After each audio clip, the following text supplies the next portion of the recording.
All right, I'm ready. Good evening.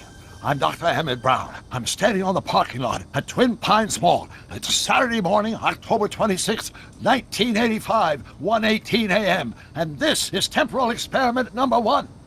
Come on, Einie. Hey, boy, get in there. That boy. In you go. Get down. Get your seatbelt on. That's it. Whoa. Okay. Please note that Einstein's clock is in precise synchronization with my control watch. Got it? Right, check, Doc. Good. Have a good trip, Einstein. Watch your head.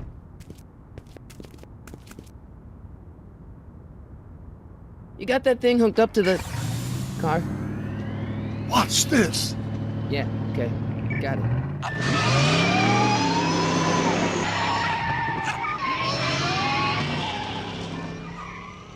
Not me. The car. The car.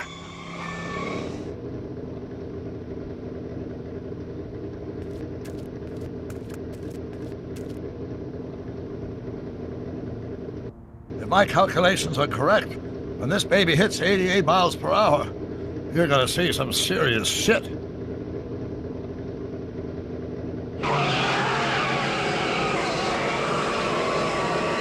Watch this, watch this.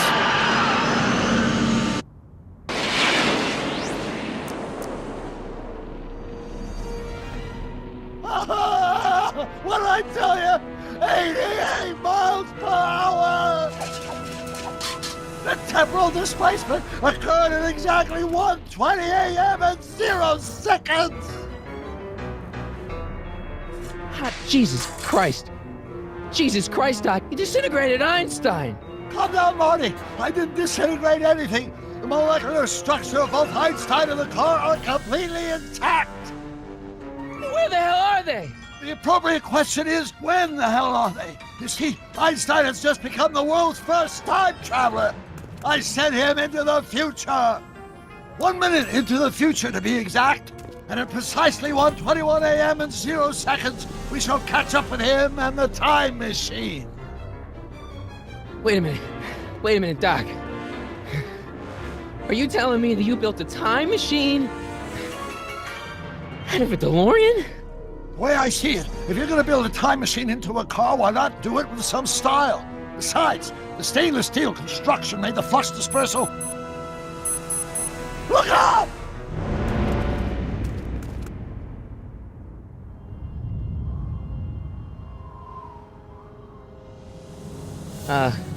Doc? Huh, that's peculiar. Where's the car, Doc?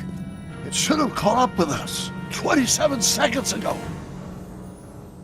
Doc, what happened to Einstein?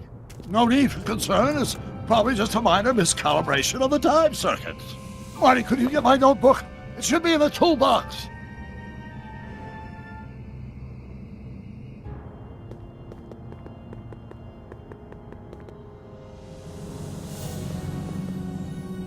Notebook.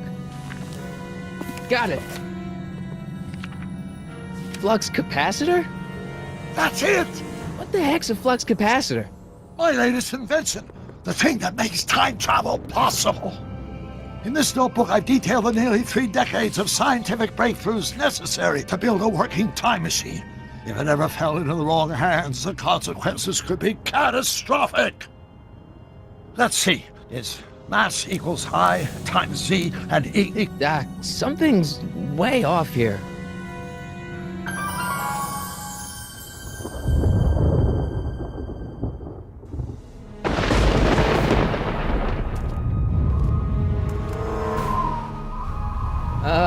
Doc?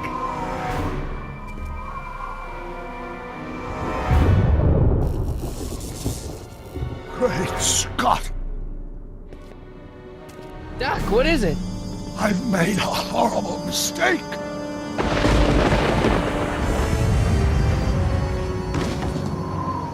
Doc! No! I'm sorry, Marty. Doc, come back! Doc! Doc!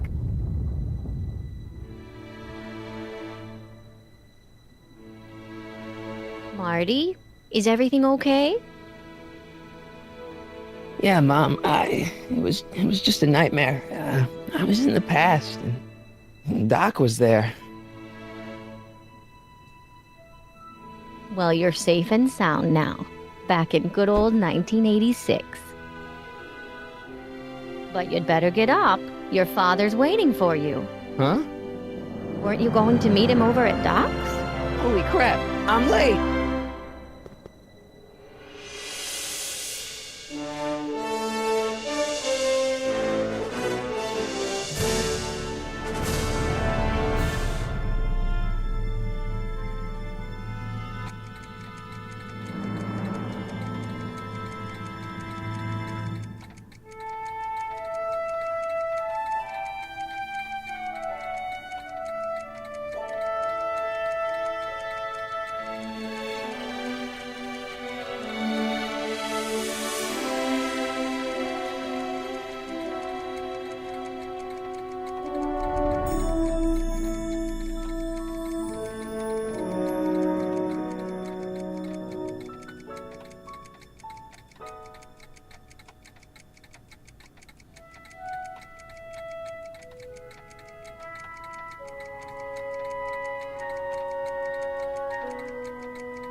Dad!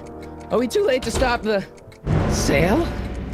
Better late than never. You wouldn't believe how much rare stuff there is back here. That's Doc's stuff. The city has no right to. Now, son, I know you're upset, but your friend's been gone for months, and the city really seems hell-bent on using his land for that new parking garage. And, hey, is that a first edition Jules Verne? It's just not fair. But at least things can't get any worse. Hey, Marty! Hi, Biff. Come to see if the old crackpot had any buried treasure? Nah, I guess I'm just remembering.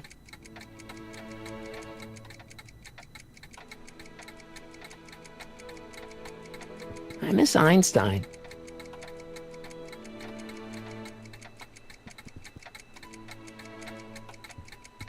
Hey, let me... Now, Biff, leave Marty alone. This is a very emotional time for him. Oh, sure. Sorry, Marty.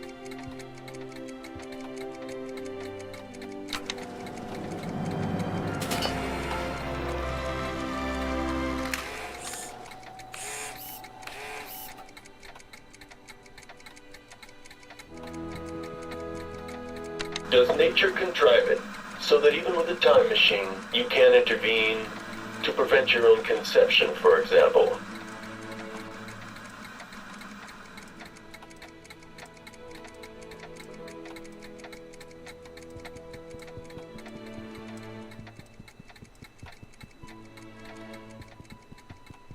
Hey, Dad. Who's running this sale anyway? Oh, that'd be me, son. You? Why? Well, once it became apparent that the bank was going through with the sale, I volunteered to oversee it in order to make sure that Doc's stuff would be treated with a modicum of respect. Isn't that right, Biff? You got it, Mr. McFly. I'm telling you, this sale is a joke. Doc's only been gone for a few months, and I happen to know... Yes, you've told us he's not dead. He's on a trip. Let's say you're right. Have you considered that this trip may not have been entirely voluntary? I hate to say it, but Doc's run up some pretty sizable debts around town. Maybe he's just hiding from his creditors. You got Doc wrong. Sure, maybe he's not so good with money. That's just because his mind's always on bigger things. But he's still a straight-up guy. He'd never run away from his problems. Well, you know him better than I do, son, but the bank is within its rights to sell off his stuff. Maybe you should try to find some things to remember him by before Biff grabs them all. What's Biff doing here? He wasn't a friend of Doc's. It's a public sale, Marty. Everyone's allowed. Even Biff. About Biff, Dad, I know you're trying to help. He talks a big game, son, but he's not so tough. I've been dealing with him a long time. Believe me, I can handle him. So can I. I guess you can. Okay, son, I'll stay out of your way. You know where to find me. Do you think dreams can predict the future? Well, you know I don't go in for that mystical stuff, but I do think they can reflect how you're feeling about the future. What did you dream?